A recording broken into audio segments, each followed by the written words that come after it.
elected president. Right.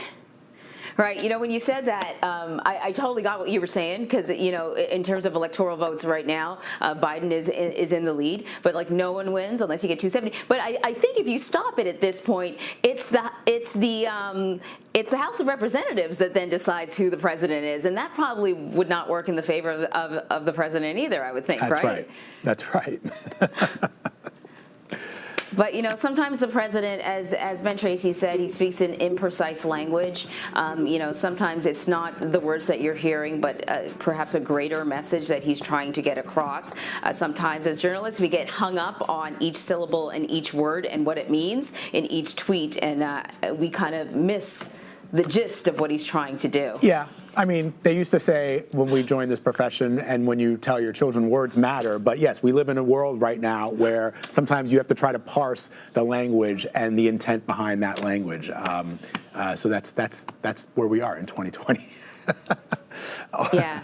So you guys saw the map right there, that there are some key, and these are the key states that actually we knew were going to be an issue, that blue wall that the president was able to flip during the last election. But the question was, would he be able to flip it again? Would he be able to maintain those states? The conversation leading up to this election was that the president was going to have to make sure that he secured the typical Republican strongholds, but also maintain the states that he had flipped before. And it's like nail bite. If I bit my nails, there would be nothing left. And we're only sort of one day in. I feel like there will be nothing left by the time we actually sort of get to any sort of concrete conclusions. And part of it, too, is that, a lot has changed in the last 4 years. Not only is he not the disruptor that he was before, because he's the incumbent. Of course, we're dealing with this pandemic. A lot of states, like I pointed out, Pennsylvania, voting in a way that they have never voted before. So we really don't know what that looks like. When we see the percentage of votes that are being counted right now, we really don't know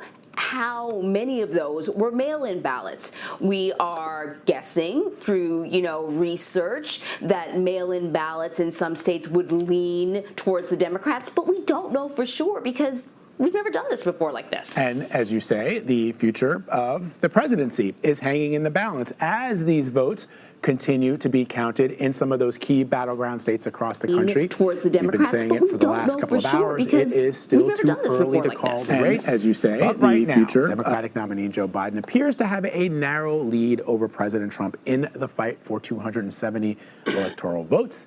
This could change throughout the day, throughout the week, even the month ahead, as these mail-in ballots continue to be counted. But please, Lord, no. For more Not on the month ahead, please. Yes. For more on this, let's bring in Skylar Henry. He's following the latest in Washington. Skylar, I know I just said, I remember, I'm old enough to remember 2000 and Bush v. Gore went on for some 30-odd days. But, man, I hope it doesn't do that this time around. What are you seeing right now? Which states are you watching closely?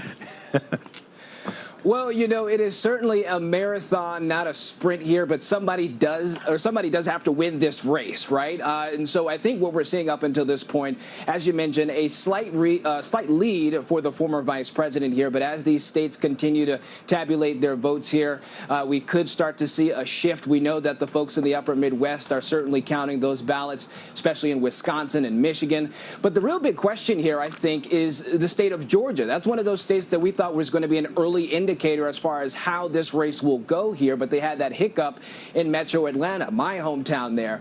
But what happens there, I think, could be extremely significant, especially if it were to turn blue for Joe Biden there. I think you're starting to see a swell of support for Democrats in and around the state. Obviously, a lot of voters who are Democrats in the state have some bitter and sore feelings about how the 2018 election went in that gubernatorial race, where it was very close between the gubernatorial candidates in that state. And so if that were to shift, and you were to start to see some sort of significant standing in that blue wall in the upper Midwest, that we could start to see a closer victory for the former vice president. His team has come out to say that they feel confident that they are going to get those 270 electoral votes.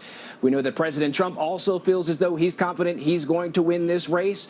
Obviously, neither of these candidates can call the race themselves, so it remains to be seen exactly what will happen in this race. Also, obviously, to keep an eye on what happens in Pennsylvania, because that state could be the key indicator in terms of where this thing goes.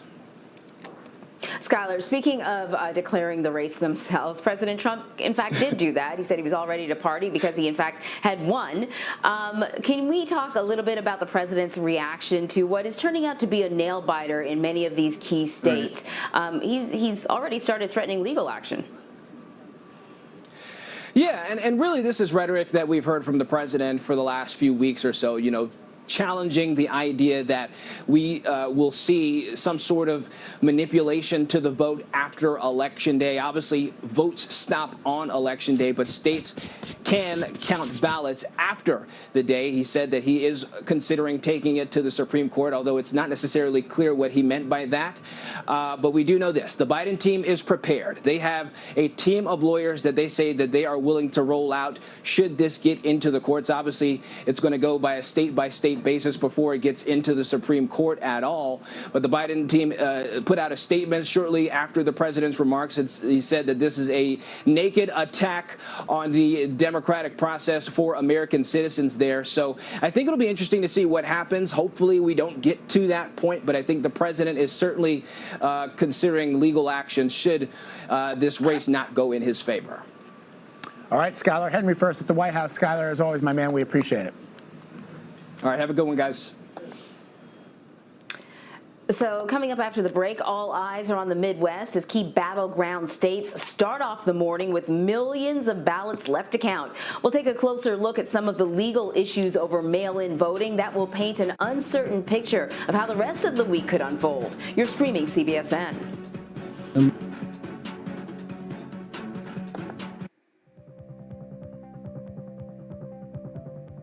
Go to the ends of the earth